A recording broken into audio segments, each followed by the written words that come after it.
Southern Splatter Podcast, the backwoods horror experience. I'm Josh Lovett. I'm Caleb Walker. And today we have a matchup for you, the Hellraiser with the Cenobites versus Evil Dead's Deadites. Chains or wood, take your pick. Whatever your kink is. In the woods? I mean, that's probably a thing, right? Look, okay, hell or the woods? I mean, probably the woods, of the two. Or could it be hellish woods? I mean, if you're lost, That would be very interesting. Like instead of like chains and shit, it's just trunks. Sap. You get wrapped up in sap. Have you ever just stuck your hand on a tree that was real sticky? Not really. I have, and I never want to be doused in that. You can never harvest maple syrup. Yes, it's kind of like when you eat pancakes and you don't realize the palm of your hand hit the syrup, and then you're wondering why shit is sticking. It's kind of that feeling on a tree. You lift your hand and the napkin comes with it. Yeah, man, that's too much. We're doing too much, Caleb. So yes, man, we have Evil Dead versus the Hellraiser. And today we're going to go over the usual, the kill counts, the character dynamics, the impact on horror, and etc. But the question for this episode, Caleb, you drew up, and for y'all listening and everything, would you rather take your partner on a romantic getaway to the Cenobite dimension or the Evil Dead cabin? Choose wisely. How do you want to get cucked? I mean, like I mentioned off air, would you want to be like sodomized by a tree trunk, but at the same time be gagged by the other trunk? I mean, what's my other option? I mean, you're spinning around like a pig, but without the fire. As Glorilla and then would say, you're getting cooked. Cooked. You're getting cooked.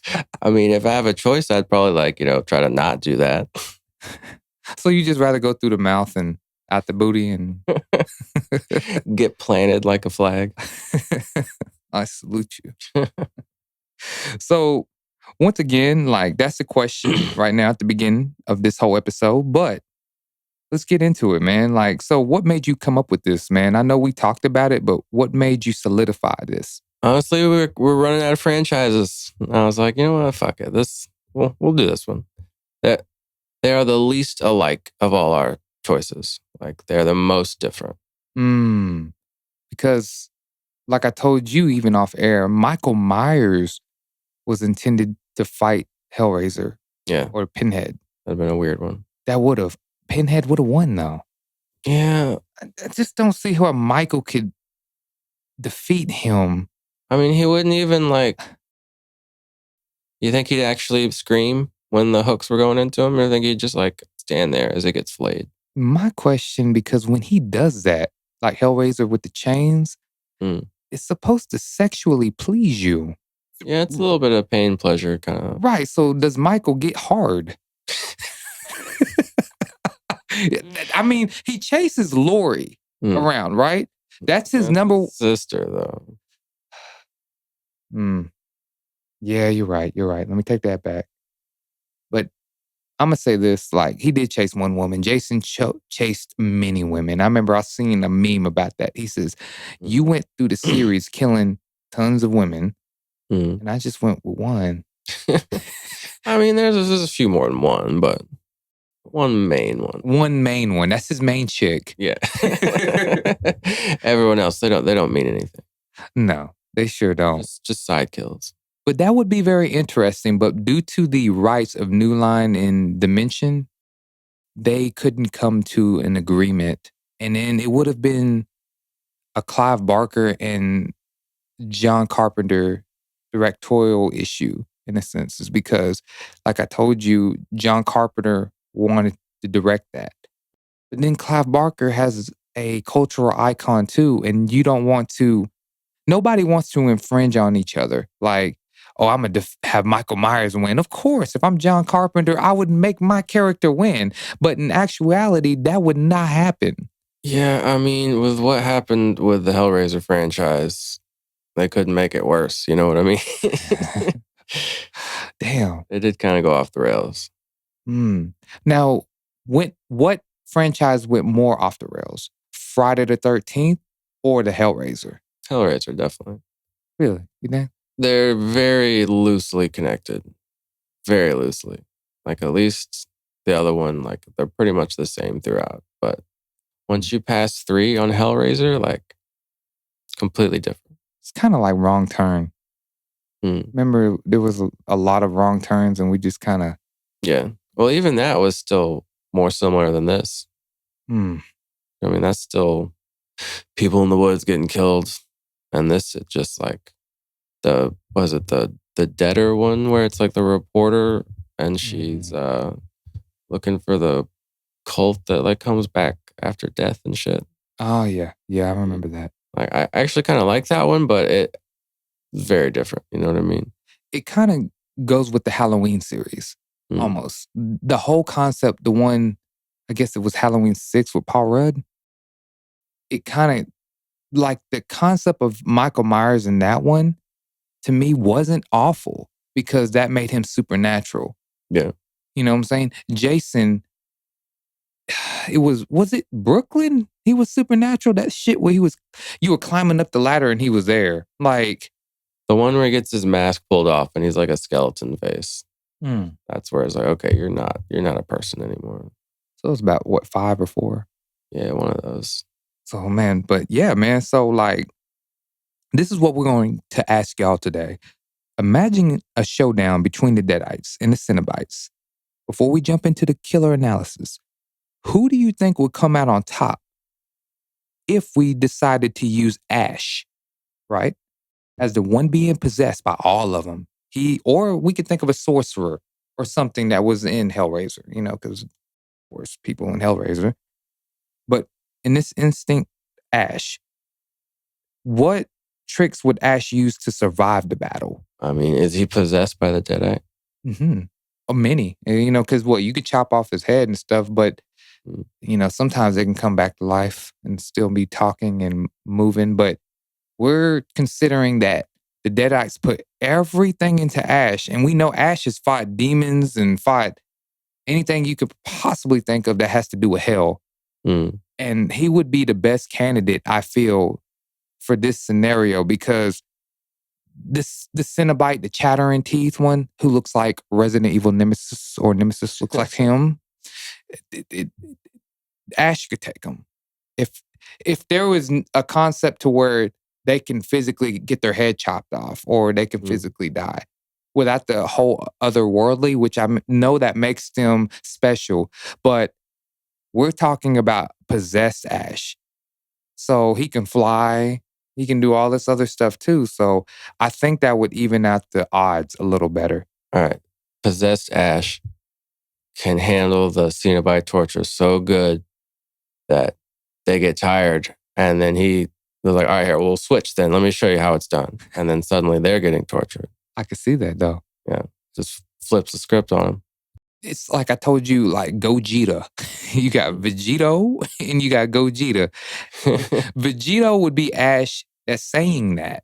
That's like, oh yeah, I love this. This feels so good. Can you get the nipples, sir? Is that all the chains? Come on. Yeah. How about we get 5 in the left nipple and 6 in the right, which would make it 11 total.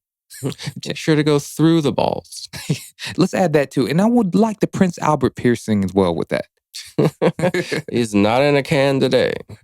And he would be all right. I think Ash, like, he would figure it out. It would be one of those things. It's like, I think Pinhead would be upset because he can't get to him. It's because he says, you're enjoying this too much. Like, I just want to send you straight to hell now. That's what it's going to be when it comes down to it. So let's talk about the killer analysis. So the Deadites, we have written the motivation. They want to escape into our world and swallow your soul. Yes, they are hungry. And the key traits, Necromonicon Ex Mortis, right? Yep, Book of the Dead. Yes, if you didn't know that out there. Cabin in the woods, bodily dismemberment, levitation, demonic voice, taunts their victims. Yeah, they're shit talkers. Which I do like shit talking before you die. It gives it a personality, you know what I mean? Versus just like the Jason, like doesn't say shit, just stabs you. Well, hold on now. You do have to admit that Jason in Brooklyn, when he kicked that stereo down the street, there was some attitude in that. Right. He's like, fuck your music, bro. I don't like this. Hey, man, my stereo. And he's like, and I remember, we're good, man. We're good. We're good. It's got that New York state of mind. Jason had a Brooklyn state of mind. So for the Cenobites, we have the motivation, achieving new heights of pain and pleasure, escaping into our world, right? Yeah, everybody wants to come here for some reason. This is a place to be.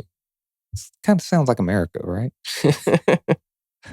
But the key traits: puzzle box, S&M vibes, chains and shit, weirdly seductive, other worlds, and just life after death. Yeah, like it.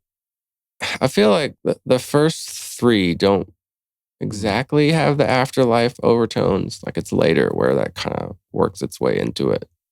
So like I never really think of it as like hell, at least like the religious idea of hell.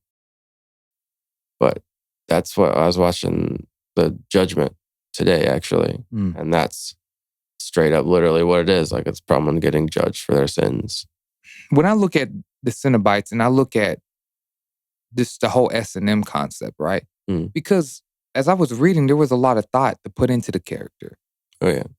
Because the guy that was playing, I can't think of his name, that was playing Pinhead, Doug Bradley. He didn't want to play Pinhead because of all the makeup and all the bondage shit he had to wear, Oh, yeah. Really emphasizing that S&M era, right? So if you were to think about like the concept of him not playing that character, like, I don't know, he really brought that essence to that character. That makes sense. He made it classy. Right. He made it cool to wear leather. Shit, I wanted to be Pinhead at like I remember 8 years old. I wanted to walk around with some bondage, but without pre-Matrix, like leather coat fascination. I guess I would be like Morpheus, man. Just get you a trench coat. Right. So if we had to put the Cenobites, Mr. Chatter, the female, I don't know her name, and should we use that little scorpion looking? I like the camera head one. Okay. You see that one? That one's cool. The camera head one. Okay. Yeah. Okay. We take them three, right? Because Ash, Ash is taking on many, like, by himself, surprisingly. You can handle a few. Right. So the Cenobites, in my notes, I would say would turn the fight into a mental and spiritual war, in a sense. In bending the reality around them, but using a torturing concept, right? And it would destroy the Deadites before they even had a chance, if they can do that, manipulate just their mindset of the battle. Makes sense. Like, you're in our world, so it's like Freddy Krueger. You're in his world. So as long as he keeps you in that dream state, he has you. Like, What if it's like a rival situation, like Tennessee versus Florida football, or like it's like deep-seated rivalries between the Deadites and the Cenobites. Oh, like some Bloods and Crips and some shit? Yeah, because I mean, they're both from hell dimensions. Like, what if they're neighboring hell dimensions? So who would align, if we had to take some of the horror franchises, right? Who would be on the Cenobite side and who would be on the Deadite side? Linda Blair, Exorcist. Who would you put? What side would she be on? Oh, she's a Deadite all day. She even looks like him. Okay. Deadite all day. Damien from The Omen. Well, it's obviously fucking Hellraiser. Come on now. Okay. You know what? I'm gonna throw this wrench. We're gonna throw Spawn in there. We already know. Well, Spawn was he would be against Hellraiser. So he would be on the Deadites, probably. Well, I don't know. Hellraiser's got kind of like a weirdly kind of punish for your sins thing that Spawn might get down with. Got that vigilante aspect, Okay, so let me ask you something. Like, so when it comes to the Cenobites, right? Their motivation based on the Hellraiser 3 is just going out, pain and pleasure. It was like a free for all, like over there. That's the one where he's trying to break into this world. Yes. He's trying to open the portal. Yes. It's just a free for all. Like it was a buffet. Oh, yeah. Look at, you know what I'm saying? We're going to get into the body counts and stuff on that one, but like it was a buffet. And to me, like aligning these characters like a gang, it's like the Warriors when I think of it, the movie. It comes with my... Coming out to play. Right. I look at those two and I'm thinking like, they're both going to the same place though. Is there a hell beyond hell? A hell for all the demons. Right. Is there a place that Lucifer... Or would that be heaven? Because you know, when it comes to lighting, right, there is an infinity light that goes beyond blue and it goes, I think, white, or is it white? It goes to blue, I think. It's on that spectrum, the color spectrum. It's like you can, white, we think is the brightest, or it's like blue is the brightest, but then white, it becomes white, but then it goes back to blue. It's so weird. It goes further. Once you get past a certain Kelvin or whatever. Yeah, a certain Kelvin. And to me, is hell like that? Or does it kind of recycle and you end up in heaven? I mean... Knocking on heaven's door. Is it Dante's Inferno? There's 9 levels. 9 levels of hell. So that's crazy. So who is really on the bottom? That's the scariest part. It reminds me of the movie The Platform. People that betray, I think, are on the bottom. Like Judas. I think that's what's in the bottom of Dante's Inferno. So but I haven't seen Dante's Inferno. So it's like the bottom of, like, you don't want to go down there. No. So there's no like escaping that, pretty much. Dang. Yeah, I didn't know that. 9 levels of hell.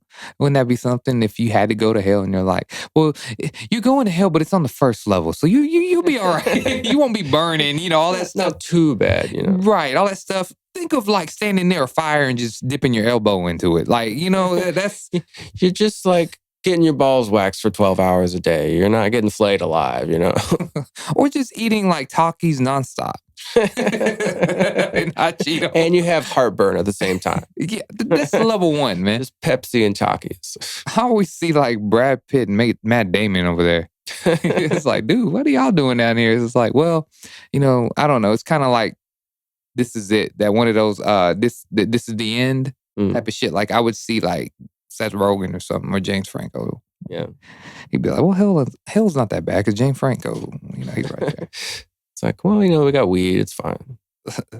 So, like Caleb, man, like for some odd reason, like, I don't know, the kill count disappeared. But could you go over it for us?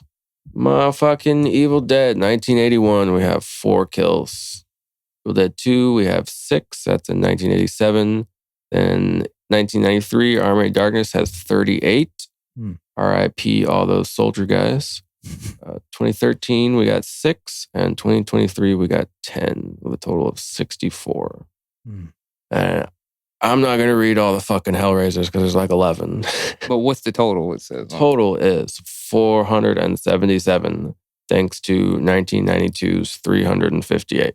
See, once again, that was they cheated on that one. They come on, how do you go from 10 to 10? I think I remember seeing the stats. It was like 10, 11, it was 12, but then 300. It's like, come on, bro. Like, shout out to the person that counted that because I was not trying to do that. Can you imagine that? Having to watch this scene and be, oh, there's that person. It's like trying to find Waldo. Like a lot. It's like, hold on, you missed a person, bro. It's like, damn it, dude, I hate you. Like, I got to recount this. Got to start over. So with them, if we were to add Ash versus Evil Dead, right? Yeah. I read that the kills accumulated was between 160 to 170. It would push that kill count to 2 something. Man, the thing I saw had the kill count way higher. Really? And not even counting the town possession. Like even before that, it was still like 300 something. But they would have to die though.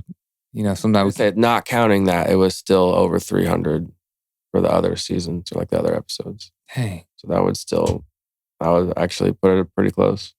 Wow. So if you had to think about that kill count, right? Based on the killer analysis, right? Who would you put your money on at that point? It's like, do we go by, a high kill count? Or do we go by like the creativeness aspect? I mean, it's quantity versus quality, you know? It's like this, okay. Would you go for the killer? Let's say we're stomping on mice, right? We got mice running around this room, right? In this instinct with Hellraiser, they put 300 mice in one fish aquarium. So you just get to stomping. You can just, that's Like how making wine. Right. Ugh. That's how I see it. To me, it's about the one that's running around for me. Like, you know, the quality of the kill. Yes, the quantity, but if you put them all in one room, man, that's the same shit like the Texas Chainsaw with the bus scene. It's like, to me, the Cenobites, I love the creativeness of their kills, ripping your body and doing stuff like that.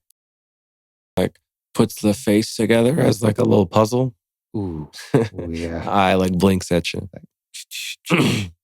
That eye kind of reminds me, I don't know if the same latex, well, yeah, latex was very popular, was used on the Necromonicon. It's like, the eye or something, one of them had like, yeah, the little face. Yeah. It kind of reminded me that puzzle piece face. Had that like fake but intriguing look.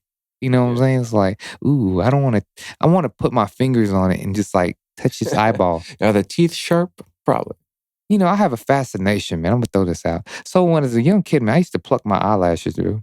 Yeah. Just for the hell of it. And I remember one day I had no eyelashes. So when I remember I was going to like things, I had a fascination of plucking people's eyelashes. Is that weird? It's a little weird. Okay. But it's when someone looked at me and said I look weird though, and I didn't understand why they said it, it's because I had to look at myself as I didn't have no eyelashes. So when I look at a book like that, I just... Lashes or brows? Lashes. Okay. Yeah, that'd just be weird. Right. Does it not just feel weird?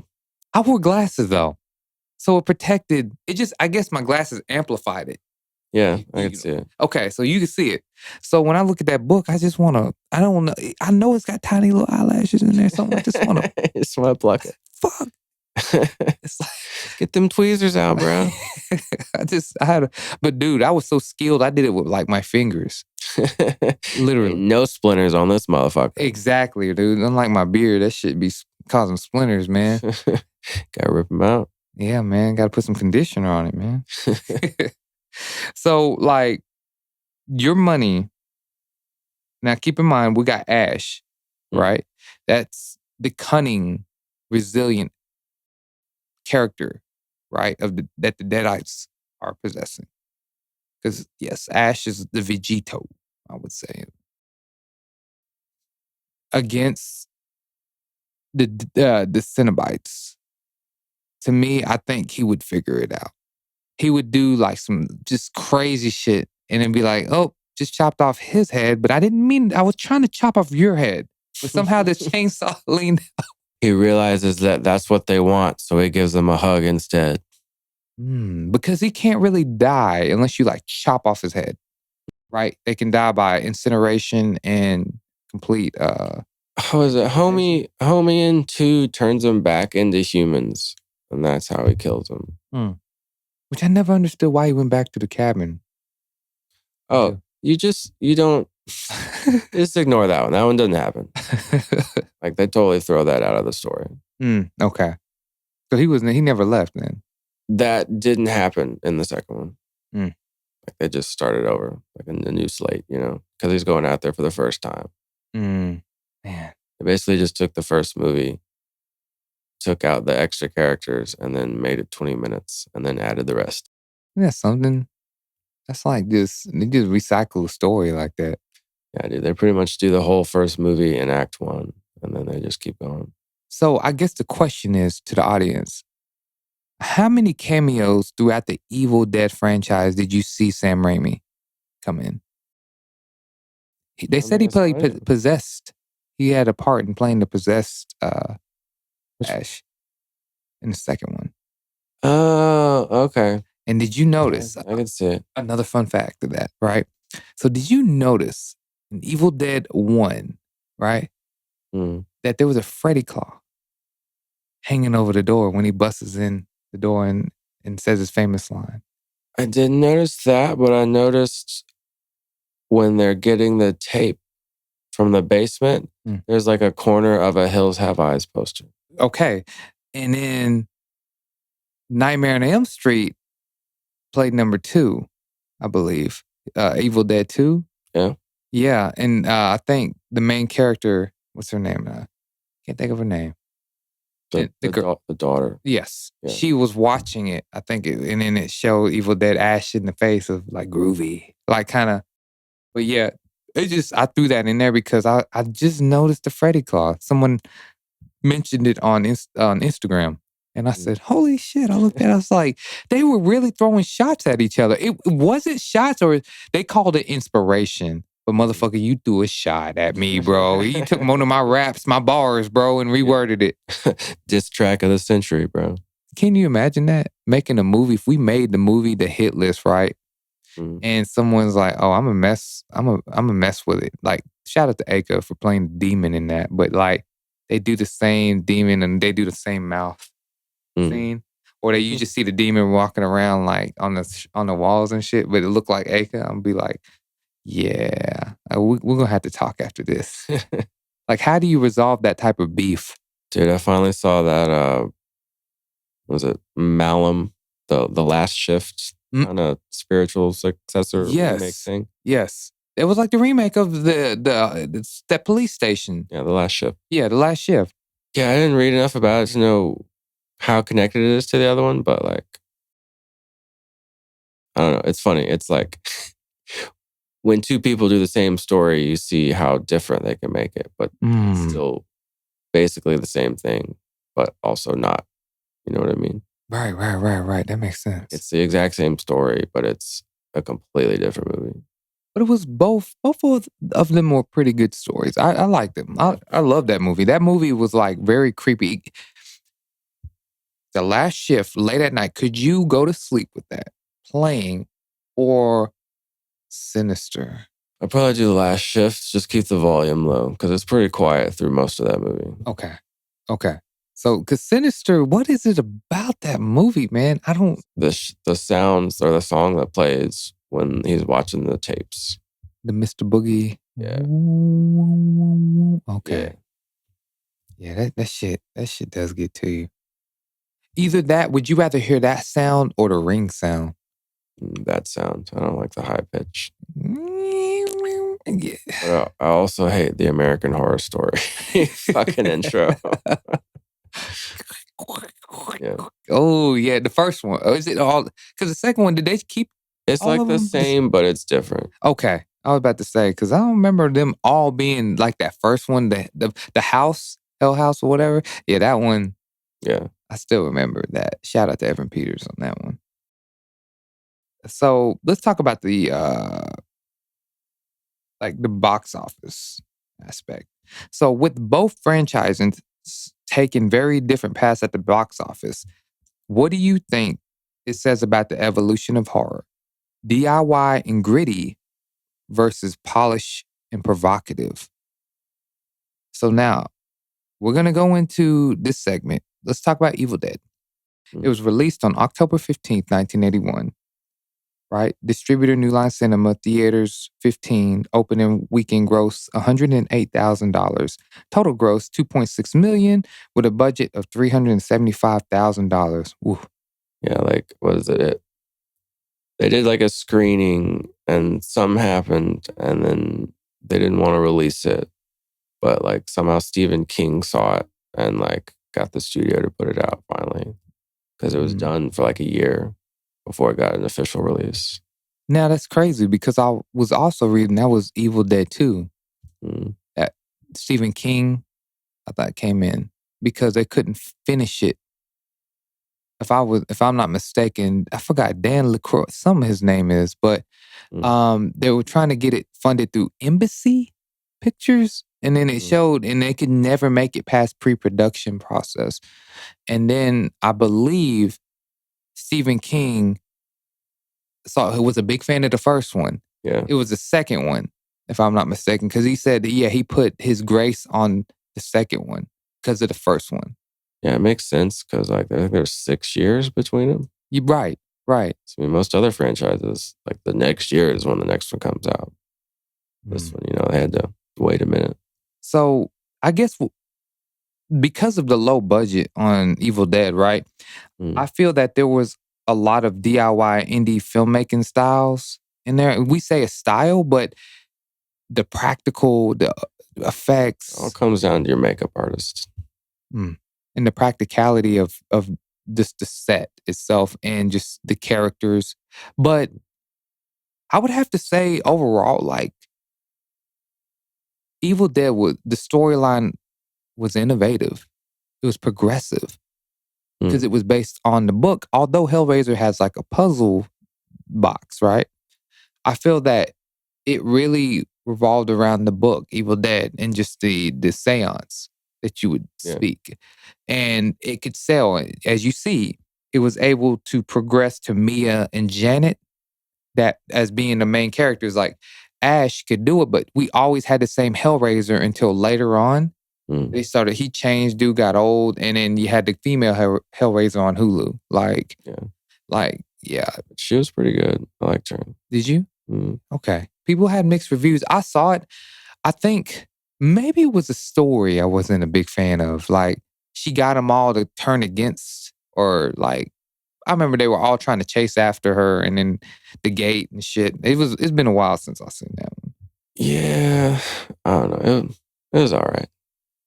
But so with Hellraiser, let's get to that. So it was released on September 18th, 1987.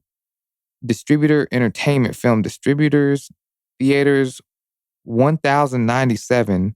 Opening weekend gross, 4,453,232. Total gross, 30 million, and the budget of 1 million. So do you feel Hellraiser, okay? What is that word? I always have trouble. Sadomasochism? Yeah, sadomasochism, right? I think that was the interesting take on horror films. I feel that whole S&M approach, because sex and horror on a commercial scene was obscene. Think about it. It was not even considered rated R. It was like rated X. Both of them were rated X at first. They had to get cut down. See, Evil Dead, right. Evil Dead it pushed the envelope, but Hellraiser pushed it further, because I was reading that there were a lot of erotic scenes in Hellraiser. Like sodomizing, like the guy who wanted like Uncle Frank's girl, or the girl that loved Uncle Frank, Stepmom. Yeah, the stepmom. Like the first victim, they said in the script that he was supposed to be naked and she was supposed to sodomize him. It was weird. Like, and they deleted that. Violent than just her hitting him with a hammer or whatever. Right. Like, imagine getting sodomized and bam, hitting the back of the head, like with a mallet or hammer. Just a friendly pagan going wrong, So, because of that, like, I think it transcended that whole bondage and S&M concept, transcended modern horror into like American Horror Story. Like, that is nothing but sex and horror at its finest now. Like, seriously, like. Yeah, I mean, it's kind of like a fucking like soap opera almost. You know what I mean? Like, it's a love triangle that just takes a very dark turn. And you've got the daughter caught in the middle of it all. So it's like Skinamax in hell. It's like The Young and the Restless turned into a horror movie. See, and that's transcending too, because Evil Dead transcends itself, because it plays that role too, because the tree roots do penetrate and sodomize both Mia and them in the first one, right? Old lady. So that could be very graphic too as well. Like, that's definitely why that movie was rated X at first, Which movie do you feel made a stronger cultural impact for us today, watching movies like Terrifier? Watching stuff like that, because now we're going into like grotesque filmmaking. It just seems to work. Horror, this slasher series you had me watching, like everything is just bloody and brutal, but it's got to be sex and like There's got to be some sex in there. I mean, life and death is always kind of wrapped in together as one. That is crazy. So, overall, the audience members, once again, do you feel with both franchises taking very different paths at the box office, what do you think it says about the evolution of horror? DIY and gritty versus polished and provocative. Which strokes you in a provocative way? I mean, I feel like for most horror fans, it's kind of in the middle, you know? Like, we love a good big budget when it's done well, but you don't quite get the craziness that you get from a lower budget. Like Terrifier. Yeah, like Gothica versus Mandy. You know what I mean? You're getting way different vibes. Or what is it? What is another Nicolas Cage movie? What was the one with the animatronics? Oh, Willy's Wonderland. Willy's Wonderland versus Five Nights at Freddy's. I'd watch that. Okay. But Willy's Wonderland, you felt was more graphic, of course. Five Nights at Freddy had like some...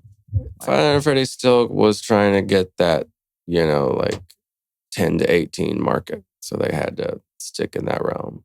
But that story is really dark, though. Like, if someone broke it down to me, like, he would... It's not graphic. You know what I mean? They just talk about it. I guess when the girl was breaking it down to me in GameStop, she says that this guy had multiple Freddys in areas. And that's where the spirit, it just kind of moves around. Yeah, I'm not sure on that one. I've never played any of the games. Well, that's what she was explaining, that the spirit never dies because he said he never dies. So he travels to the other Freddys, and the objective is to kind of shut them all down. Yeah. But yeah, man, like, let's go ahead and start getting close to wrapping it up. So let's talk about the fun facts, because, you know, we threw some in there, but let's talk about Evil Dead. Like, let's talk about that Chevrolet Delta 88, bro. I seen one of those. Yeah. Yeah, it wasn't banana yellow or canary yellow, though. If it was, I'd been like, Bruce Campbell with Sam Raimi. Fucking in the first movie, Bruce Campbell's in the back and the other guy's driving, but it's supposedly his car. Like, when the fuck have you ever ridden in the back seat of your own car on a trip? Unless you're fucked up. You think he was drunk? Yeah. Or you're trying to get busy with your girl. Yeah. You know, I'll be like, Caleb, you might need to drive, but just don't pay attention to the rear view. You don't need to drive with a rear view unless you're just into that. Just raise that middle thing like a limousine. It's like... Put some headphones in. But that was Sam Raimi's original car, they said. Oh, yeah? Yes, that was his car. Personal vehicle. Yeah. What a way to utilize your personal assets. Yeah, dude. That's the late 70s version of a fucking Corolla. Right. So I wonder if he wrote it off for his taxes. For like credit or something, tax credit. I don't know. I would have. But so they said that, like, okay, so in Evil Dead, let's go, you know, one of my favorites. We're going to just throw the Evil Dead because this is the whole franchise itself, right? The fun facts. Yes. In the 2013, that's mine. 70,000 gallons of fake blood was used, right? But 50,000 gallons at the end scene. Like, Evil Dead Rise had a lot in that elevator, right? But that end scene, dude, you had 70,000. That means 20,000 was used throughout the scene, from the dog scene, from the bread scene, the butter knife scene, all that, right? And then at the end, when she stabs him with that chainsaw, bro. Dude, it is quite literally raining blood. That's where it all got used, man. Oh, man, I love that scene, dude. I want a portrait of that in here. Yes, I've been saying that for years. I want to get that shit made, dude. Shout out to somebody if they want to do the artwork, and then we just can get it printed. Yeah, the wide shot where she's cutting the abomination in half with a chainsaw and the house is on fire, shit, dude. Yeah. If you could like draw that and send that to me, that'd be super cool. This motherfucker. Yeah, bro. That was more blood right there. Like, geez. Like, so with Evil Dead Rise, okay, it had the blood scene, but it wasn't like that. So my thing is, but I commend the actress. Her name was Alyssa Sunderland. But they said that she did that well, man. She drew inspiration And I thought about it, like, the door scene when you're looking through the peephole. Dude, tell me, okay, she drew inspiration from Jim Carrey's The Mask. She said that. In Rise? Yes. Oh, You can see it, right? Yeah. But can you imagine the peephole scene, right? Does that not remind you of the cable guy? Cable guy. Remember he's pacing, he's like... It does in The Mask too when the cops come and he's looking through before. Right. So imagine, think of, was it kind of an Evil Dead scene in the cable guy? Because remember when he had that dream, he's like, I'm the cable guy. Yeah. And he had his face was stretched out and shit. And he was like a Deadite. Mm. See, and this is funny. Like, I just feel that like actors, when they take comedians, and that's scary, a comedian, and turn it into something graphic and horrifying, it just shows you that comedians are inspirations just for dark comedies, dark art, dark work. And like your boy, that's John Krasinski. Krasinski, yeah, with the Quiet Place, right? Yeah. Shit, he directed that and acted, like, and he's a comedian, right? So to me, it's like, yo, like I said, could we see Cat Williams doing something like that? I mean, trauma makes funny people. Exactly, because we couldn't see Jim Carrey doing it, right? Until we saw the book or that crazy one where he was a killer, or he didn't know he was a killer. Kind of remind me of Secret Window with Johnny Depp. Number 23. Yeah. See, nobody knew how to feel about that, because Jim Carrey was always in living color, like, alrighty then. Even the Truman Show, like, still kind of makes sense, you know what I mean? That's kind of like his life. The Truman... It's not funny, but it's still like, he's crazy, like he's wacky. So we all know, like I just told you, that the movie, The Within the Woods, that was the original movie for Evil Dead. That was the proof of concept, right? So it was made from the works of H.P. Lovecraft. The infamous Book of Dead in the series, right, is a nod. And it referenced a fictional tome called the Necronomicon in his story. Now, what story is that? Is it a book? Now, I didn't find it. Or is that the book? The Book of the Dead, but it says the works of H.P. Lovecraft. Is that an actual, like, author? Yeah. That's who did Cthulhu. So I haven't read... Okay, so that's... Okay. Yeah, it's some, like, fucking 1800 shit. Oh, shit. Yeah.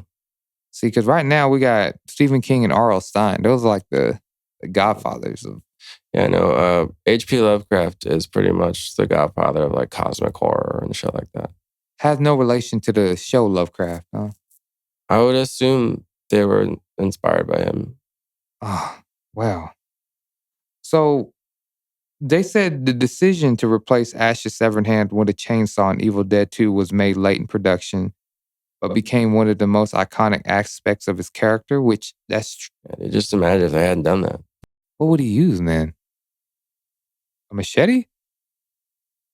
No, that would... No, I don't know. That'd be too Jason, like, yeah, Nothing else works good enough.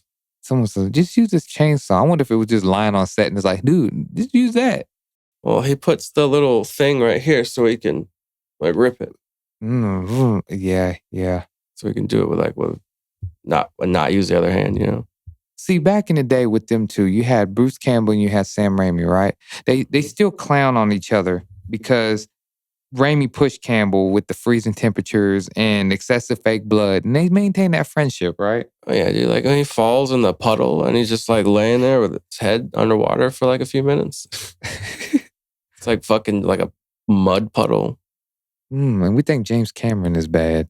I heard about that Into the Deep or whatever with the water, Deep Blue Sea. Yeah. Yeah, James Cameron, they said is an asshole, right? But so the signature loaded ground shots, of course, all the DIY aspects of it, right? Oh yeah. So let's talk about the Hellraiser. Of course, Evil Dead is in my top. Like, I love the Hellraiser too, I think I like the Hellraiser because I'm going to be honest with you, as a child, I was looking for the nude sex scenes. I was a perverted little, mother.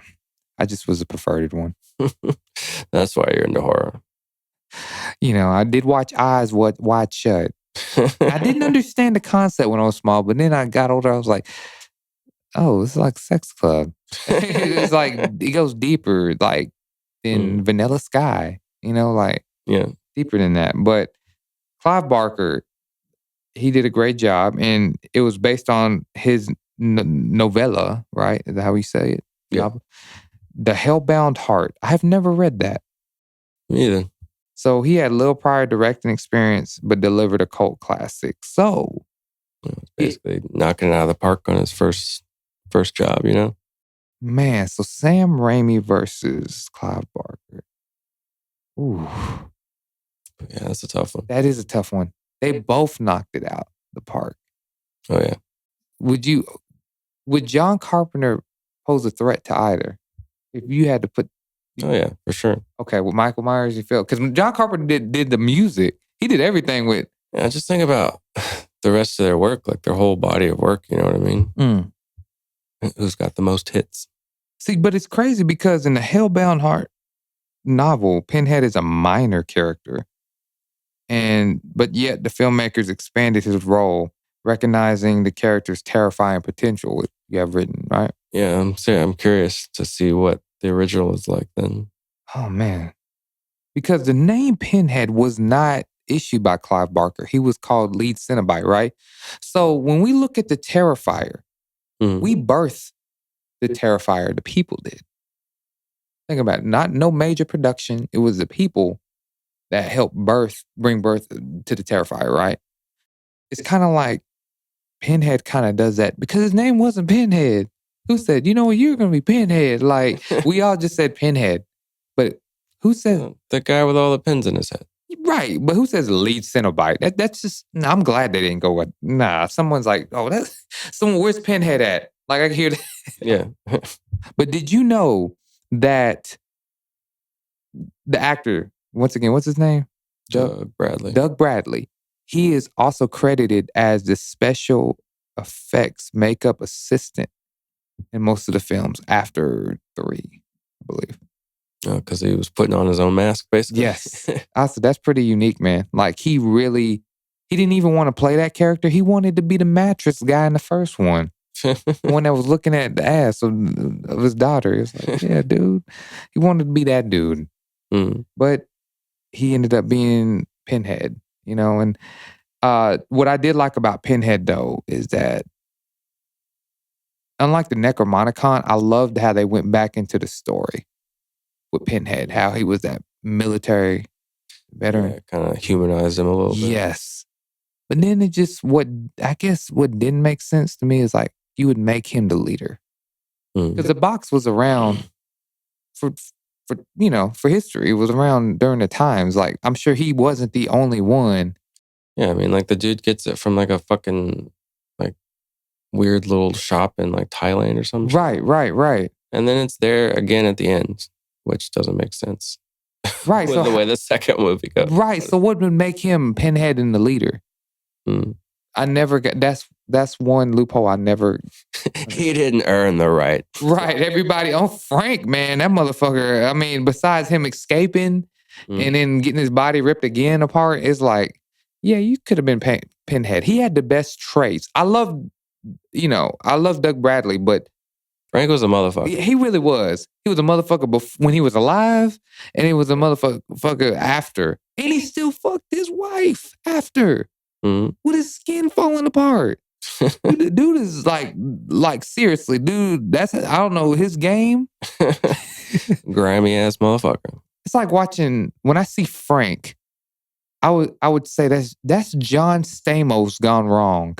A little more stank on him. Yeah, a little more stank on him, you know what I'm saying? A little more like grease on him. Yeah.